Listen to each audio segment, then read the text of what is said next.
This conference will now be recorded. Good evening, everybody. I'm going to call the Parks and Rec Committee meeting of November 4th, 2021 to order at 6:01 p.m. My name is Ken Poisson. I'm the 6th District Councilman and the Vice Chairman of this committee, sitting in for Chairman Bill O'Brien, who could not be here this evening. I'll take a motion to approve the minutes from our October meeting.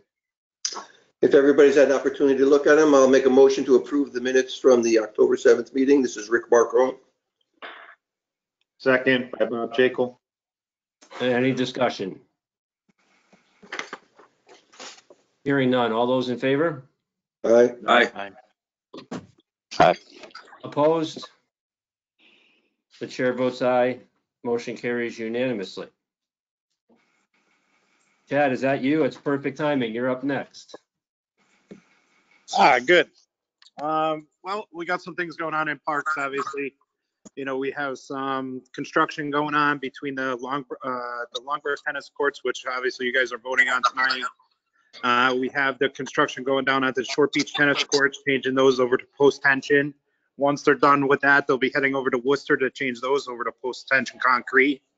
And then we're just working on some projects, finishing up some projects. We did the Columbus Avenue tot lot, new playground, Nichols new playground, new swing sets at Stony Brook Park and Columbus, and soon to be, we're trying to get it in down at the last one to do is at Lordship School. And then we'll start to be looking at some other park and some renovations and adding, I guess, you know, through CBYD, CBDG. We're trying to do a pour in place rubber up at Franklin School, working with the BOE. So we got a lot of projects on, and then, you know, as far as parks, season sports are winding down, and we'll just be into leaves and trees and, you know, our winter kind of maintenance stuff. Does anybody have any questions for Chad, our park superintendent? This is Bob Jekyll. Chad, I just had a quick question. You clarified the order they're going in for the tennis courts, but for about the area we have, how long does it take to lay, let's say, the tennis courts at Short Beach, and then they're moving to wherever? But how long does the project start once they start laying the concrete? So basically this year, because it's late in the season, all the post-tension concrete will be done and structured and all set. So the surface will be all set. The fencing will be all set. And then he'll paint temporary lines on the concrete. And then next year, when the weather is cooperative or conducive to putting the actual paint on the courts, then they'll be painted. So this year they'll be functionable by the end of the year. Next year is when they'll be painted and have the colors and the pickleballs and all of that stuff. So they're just about ready, I think, to pour down at Short Beach. And once they're done pouring at Short Beach and all that stuff, they'll be going to Worcester to do the same thing. So apparently, you know, talking with Hinding Tennis, who's doing both projects, they're confident that they're going to be able to get both slabs done this year. Okay, great. And my only other question was, it came up and I wasn't sure of the answer, so I apologize if you shared it already, because I guess people do play paddle tennis down. They're still playing paddle tennis down at Longbrook if they can. Is that staying, or does it have to be removed because of the layout of the courts? You're talking about the paddleball courts? Yes. Yep.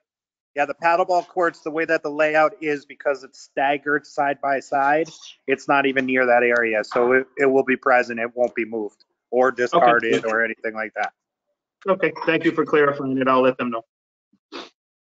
Chad, can you just refresh everybody's memory about how many of the courts at Short Beach and Worcester are going to be tennis and how many are going to be pickleball? Yes, sir. So we're going to go from basically essentially 4 pickleball courts at Flood. We did 4 pickleball courts at Fennell, you know, painted in. We're going to have 4 pickleball courts as well as in the 4 tennis courts at Longbrook. At Worcester, we're going to have 1 tennis court and 4 dedicated pickleball courts that are standalone, not in a tennis court. And then down at Short Beach, we're going to have 2 basketball courts under the post tension and 2 tennis courts with 2 pickleball courts in the tennis courts. So we're going to go from 2, 4, 8, 12, 16. We're going to 16 pickleball courts from 4 in a matter of 2-3 months or whatever it's been, with all of these projects that are going to be completed between this year and next year. They'll still be playable, but next year they'll be complete with the paint. Okay, thank you. We'll be on the Ocho before you know it. Chad, I have one more question, a new question. As people were coming to vote yesterday at Worcester, they noticed that the basketball courts at Worcester, which I know we do every few years, and we're not doing post tension and all that stuff, but we usually just put the new asphalt down. Is that on the near horizon? I talked with Tommy and stuff like that. I know they know that it's bad and that it needs to be replaced. As far as funding, I'm not sure where it ends up in the priority. I could talk with him and ask him and just remind him the same thing. We have the same problem down at Lordship, and I think that Lordship and Worcester are the 2 worst courts. So it's on the radar, but we just have to see when it's funded. Okay, and also 2 of the rims at Worcester need nets. Of the 4 rims there, 2 are good, but there's 2 nets are missing. If you guys could slap 2 new ones on there. Sure, I think we have about 6 nets that we have to replace. I mean, we replace them as often. As soon as we put new ones up, somebody just grabs them, rips them down, but not a problem. I'll have my staff go out and put out the new nets. You got it. All right, thank you. All right, item 4 is report of the recreation superintendents or the assistant. Andre, thank you. Go ahead. Hi, guys. So for the month of November, we're still doing our after-school programs at Bird's Eye. We start our Franklin after-school program. It's one of our few programs that are in another school. We start that Monday. We're also doing our open night high school basketball and open night middle school basketball. It's for middle school and high school kids to come. They pay $5 and they could play in open gym. That's here at Bird's Eye. We're working with PAL on karate. That's been ongoing for the past 2 weeks. And we've also helped them out with their travel basketball tryouts that also happened last week here at Bird's Eye. We're still doing our open swim at El Grasso. We're adding a few new swim times, Tuesday in the afternoon and Saturday in the afternoon.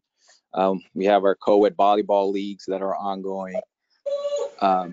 And we have our rec girls basketball league that we're going to be starting practices soon and then games in January.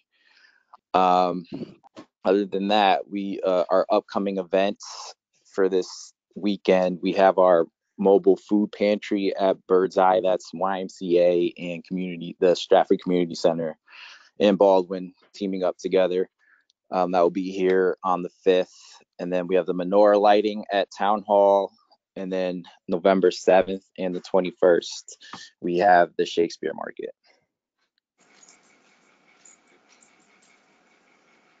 All right, does anybody have any questions for Andre?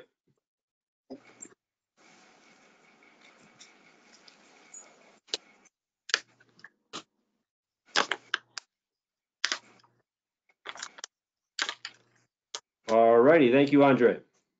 No problem. Gary, is there a way you could mute yourself if you're not talking? You're giving us feedback. Thank you. All right, under continuing items, flood baseball field. Do you have anything on that? No, like we've talked with recreation, and Amy and myself have had discussions that nobody uses these fields. So I guess I don't know if the commission wants to just have a vote and say that Parks is authorized to remove the backstop and change it to grass, or if we want to just talk about it and make sure that this is what we do, because there's nothing I could do now. It's so late in the year. It's something that we would tackle in the spring. So it's up to the chair on how the committee wants to move forward. We know that nobody really uses it. It's not a 90-foot field. It would open up grass space for, grass type sports and all of that stuff. More soccer fields could go on there, more U10s, more lacrosse. So that's kind of the presentation. Okay, so that's something that Bill will leave on the agenda, and as the chairman, we'll have a further discussion with that. And pickleball was the other thing, but I think we've already handled that. Yeah, we're increasing numerous pickleball courts, and they'll be at parks, they'll be at school properties, they'll be all over the place. So it should give the avid pickleball players choices to go. If schools are closed during the day, you should have parks available and all of that stuff. So, we're given a wide variety across the whole stretch of town. There's stuff in the north, there's stuff in the middle, there's stuff in the south. It really gives a good demographic of the whole town.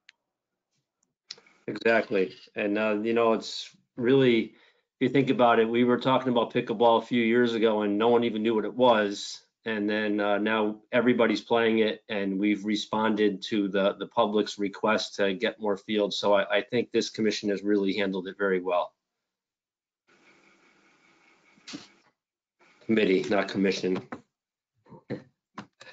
All right, thank you. Under item 6, we have new business. Now, Chad, there was some confusion. Is this Longbrook Park Fieldhouse or tennis courts? What are we doing here exactly? I think, our director, Sarah, responded and clarified it. It's for the tennis courts.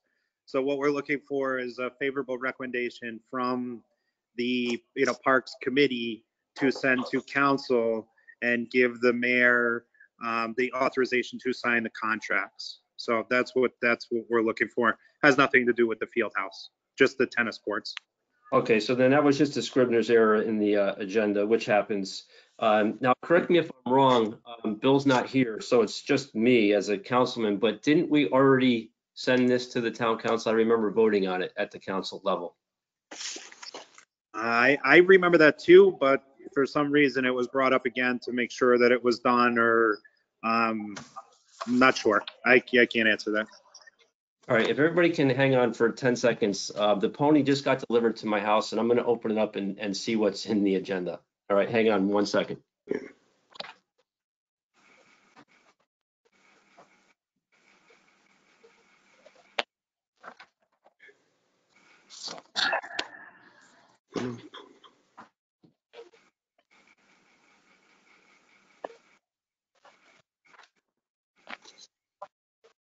Chad?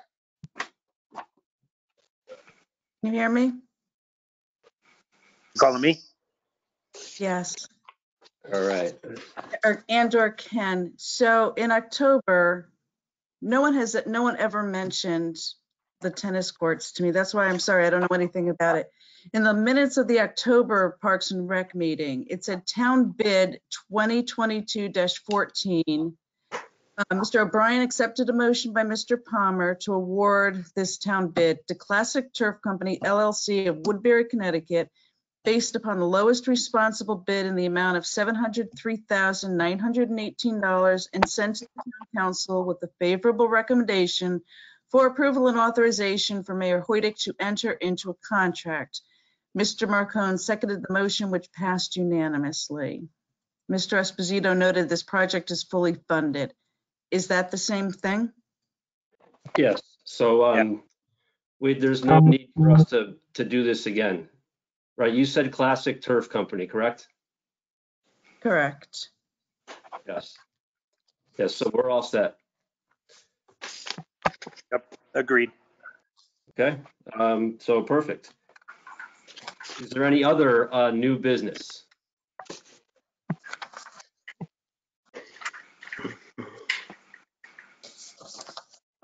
Chad Esposito, Park Superintendent. I guess, Ken, you could mention that, the Stratford High turf field is now complete with the bar.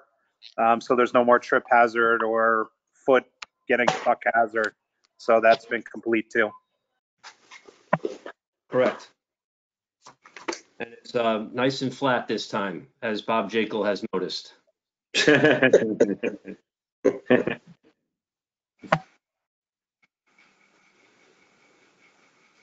Okay, the next item on the agenda is date of our next meeting. The first Thursday of the month, as always, that'll be Thursday, December 2nd at 6 p.m.